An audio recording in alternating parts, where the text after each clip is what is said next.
Hi, is Dr. Karen Wilson Starks. Welcome to the Voice of Leadership and to Dr. Karen Speaks Leadership.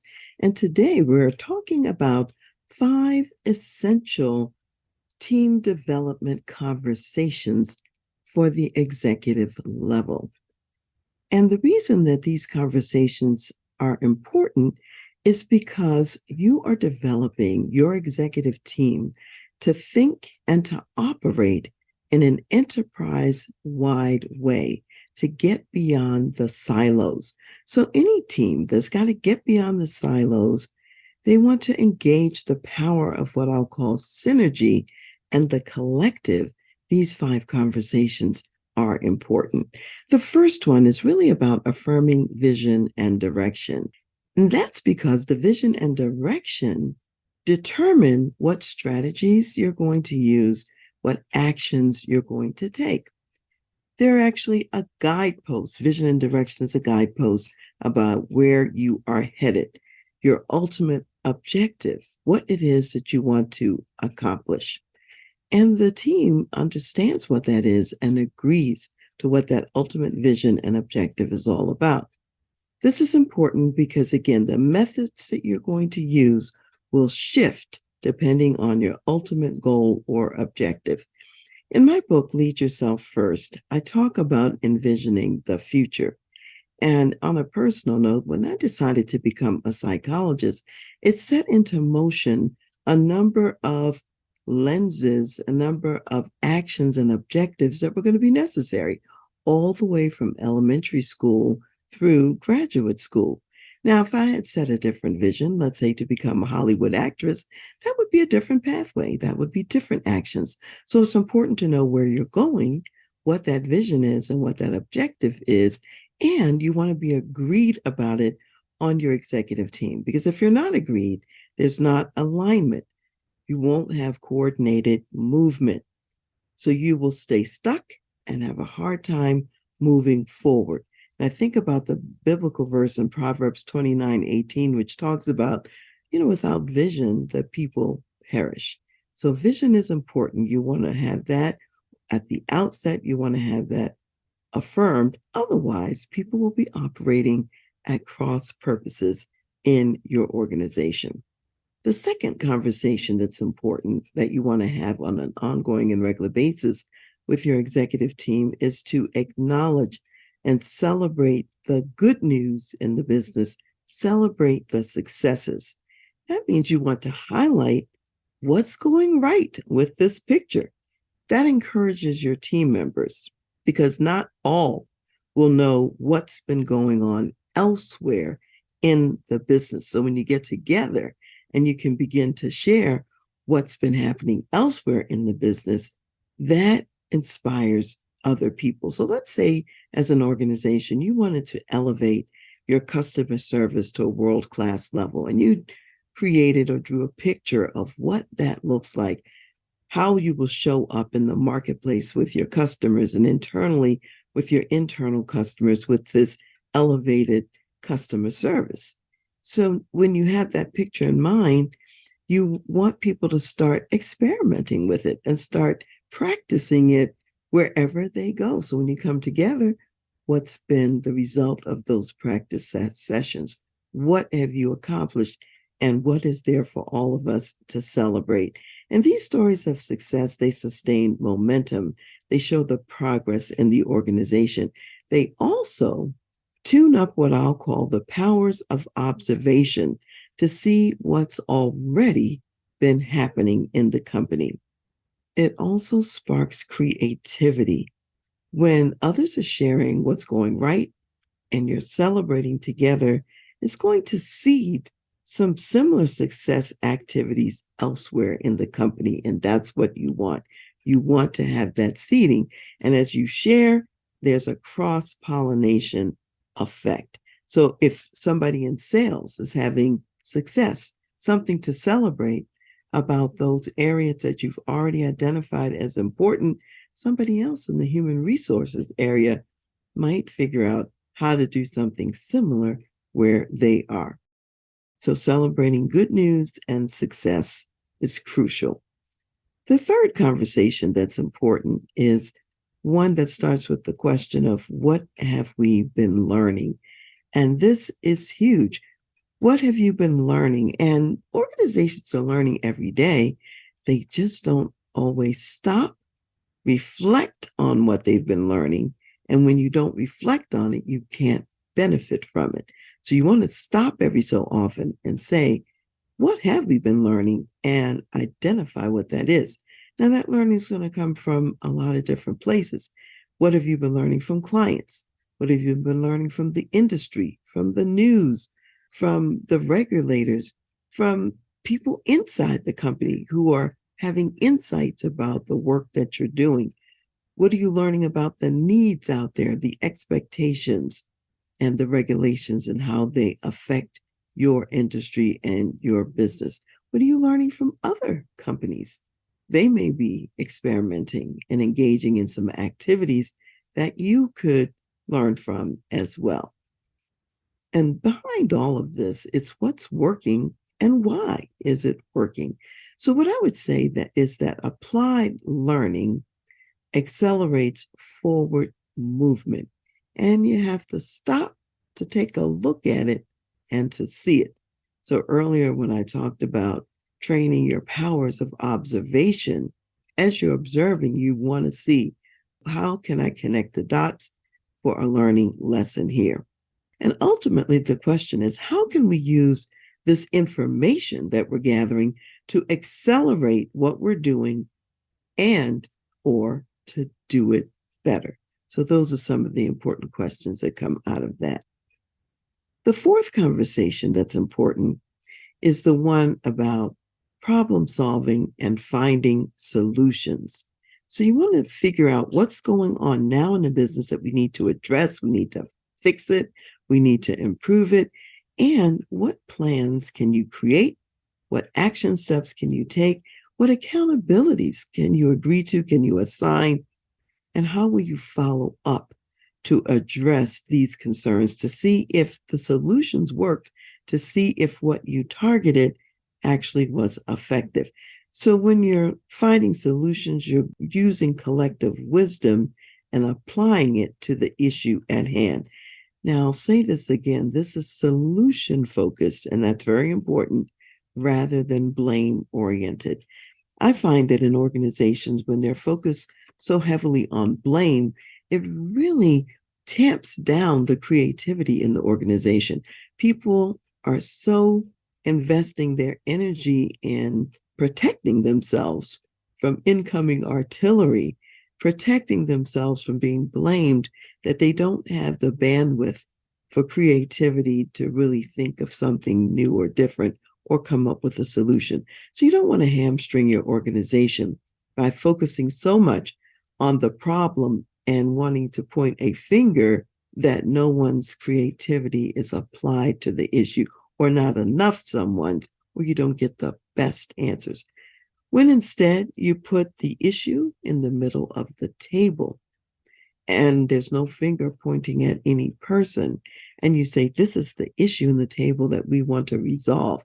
Let's put our collective thinking caps on and figure out what solutions might make a difference. And now you're engaging the brain power of all of your people for that solution that you want to come up with.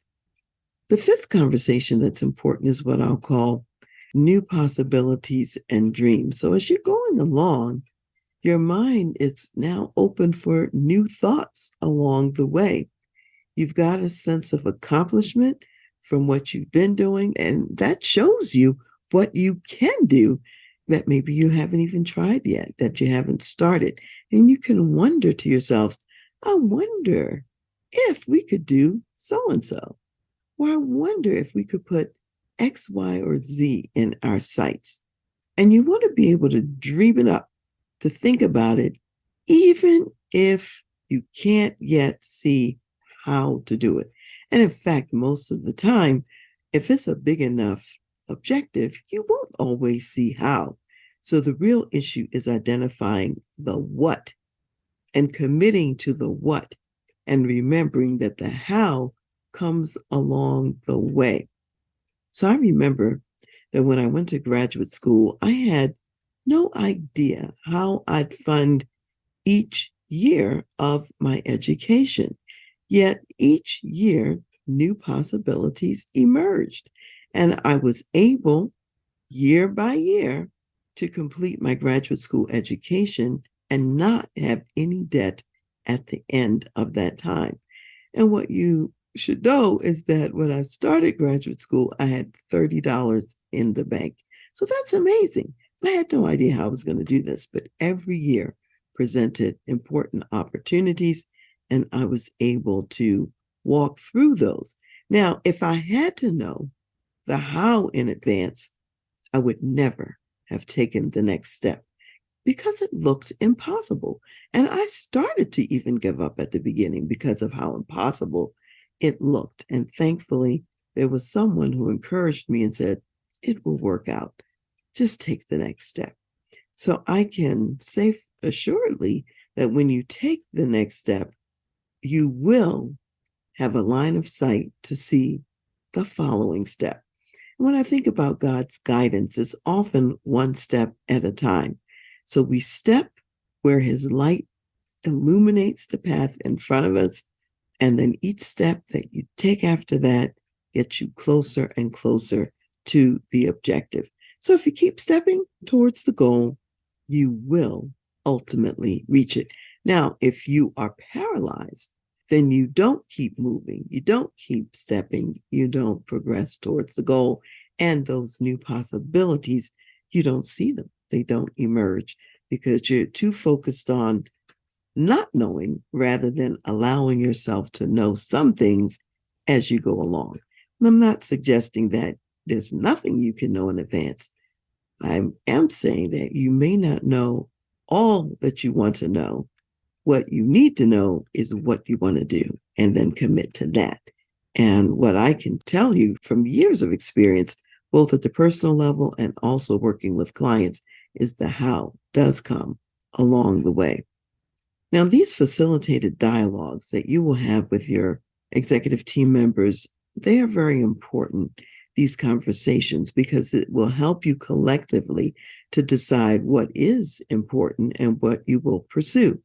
There will be some forks in the road that won't fit with your company's overall strategy, with that vision that we talked about at the beginning. And at the same time, there will be some unplanned opportunities that will come your way, and they will be your next move, even though they don't look like they're the next move. So, as you accustom your executive team to have these dialogues, then your ability to lead together and to benefit from the collective wisdom that's in the room, that actually grows. And you'll more quickly sort out what is and isn't for us. And you're creating a positive expectation of success and forward movement and culture. And I can tell you, in my case, one of the forward steps that was not on my radar, was not in my plan, was the military. I was not interested in being in the military. I did not want to take that step at all. And yet, at every turn, a door in that direction kept opening. And I had to stop and look at it and say, well, maybe. And I had to say, well, I can apply and not choose to go into the military if I don't want to, and so on.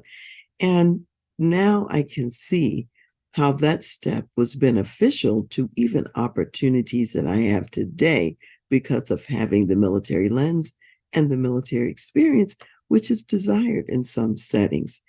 So some things you won't be able to anticipate and know in advance, and yet they will be an important step for you on your path and on your roadway. These conversations that I'm mentioning right now, these are conversations that you don't just do once. It's not a one and done. This is something that becomes a part of the culture of how you lead your team, and you do it on a regular basis. And so as you look at the team meetings that you have, let's say over a 2 or 3 month period, you want to have dialed in each of these conversations at some point in time. There will be times when all 5 are in your team meeting, and there will be times when your team meeting is focused on maybe 1 or two areas. However, you don't want to lose sight of all of these. And if you realize as the leader, we haven't explored what we've been learning lately, you might want to bring that into the next meeting. So again, I'll go over these 5 conversations. It's the affirmation of vision and direction. You want your people aligned and heading to the same goal and objective. Number 2 is acknowledging and celebrating good news and success. And as I've been fond of saying, you get more of what you celebrate and reinforce. So celebrate and reinforce what you want more of, and you're again seeding the organization so that you will get more of that. The third conversation then is, what have we been learning? Because that learning will help you with new possibilities as well as solutions that you need today. So that rolls right into the fourth conversation of problem solving and finding solutions for current issues that need to be addressed in the business. And then 5, new possibilities, new dreams, things you haven't thought of yet, things that are starting to just bubble up on the horizon. And you get to decide, is this relevant for our strategic direction? Is this relevant for our vision? Is this an opportunity that we didn't foresee, and yet it can benefit us? So you always want to be keeping an eye out for new possibilities and what you might see with new lenses. So today, as we are closing out our time on this conversation, I want to reference 2 proverbs. One is from Proverbs, the 9th chapter and verse 9, and it says, "Give instruction to a wise man, and he will be still wiser. Teach a just man, and he will increase in learning." So when you're a wise person, you can receive instruction. You can increase in learning because that's what wise people do. And then the second proverb I want to share with you is Proverbs, the 18th chapter, and this is verse 15, and it says, "The heart of the prudent acquires knowledge, and the ear of the wise seeks knowledge." So if you are a prudent person, you're going to acquire some knowledge. You're going to have your ear listening out there for the next piece of knowledge that you and the business can use.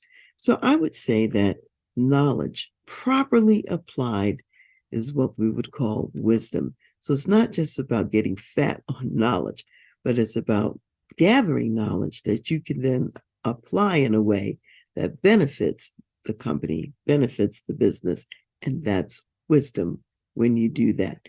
So enjoy developing your executive leadership team. Have these 5 conversations on a regular basis, and you will find that you are much better off down the road than you would have been had you not had these conversations. Hi, it's Dr. Karen here, and I want to tell you about my book, which is called Lead Yourself First, the Senior Leader's Guide to Engaging Your People for Greater Performance and Impact. It's a book to inspire you about the challenges that you have overcome and the vision that you've realized in your life. It's from these struggles, triumphs, and temporary setbacks that others will be inspired and that they will have the courage to lead themselves first and also to lead others. In the first chapter, which is called Envision the Future, I talk about the rocky education path that I had to forge and overcome to realize my vision to become a psychologist. And that was all the way from elementary school straight through graduate school. There were obstacles. The path wasn't easy. And yet, entering graduate school with only $30 in the bank, I ended up finishing graduate school with no debts. When you walk step by step in the vision, even when it doesn't look like where you want to be, doors open and resources come to you because you hold the vision and you keep walking. So here's what I wanted to say to you. Lead yourself first. This book will walk you through your journey as you go through the open doors and as you continue to walk, just like I walked through mine. So get your copy of Lead Yourself First. Hold the vision for yourself and your life and be successful. Today, I'm here with Terrence Chapman, the president and CEO of nonprofit organization Victorious Family. They are committed to family discipleship and transformation. Thank you for being here, Terrence. Tell us about your big goal, what it is that you're going for at Victorious Family. Well, by 2030, we see reaching 9.2 million families here in the U.S. That is wonderful. And you're reaching these families because you really want to see children grow up and truly continue their faith in Christ. So tell us about one of your resources, Do Your Children Believe, the book you've written? Well, Ephesians 6:4 says, Fathers, don't exasperate your children, but to bring them up in the training and instruction of the Lord. So we're just being faithful to that calling. In order to do that, we train coaches and we provide workshops and content to train parents on how to disciple their children. That is phenomenal. So how can people find out more about the ministry and the other tools and resources you have available, and also how they can donate to support the ministry? Well, one of those tools is Do Your Children Believe, a book that we've published by Thomas Nelson, and you can find that at victoriousfamily.org. Fantastic. All right, so there you have it. You want your family to be victorious? Go to victoriousfamily.org.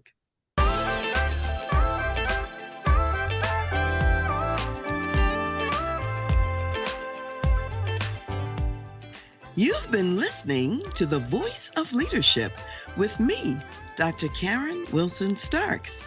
And I want to give a special thanks to jazz saxophonist Ron McMillan for granting us permission to use his gifted music on our show. Thanks for listening, and remember to go to my website, transleadership.com, for more strategies, insights, and leadership resources.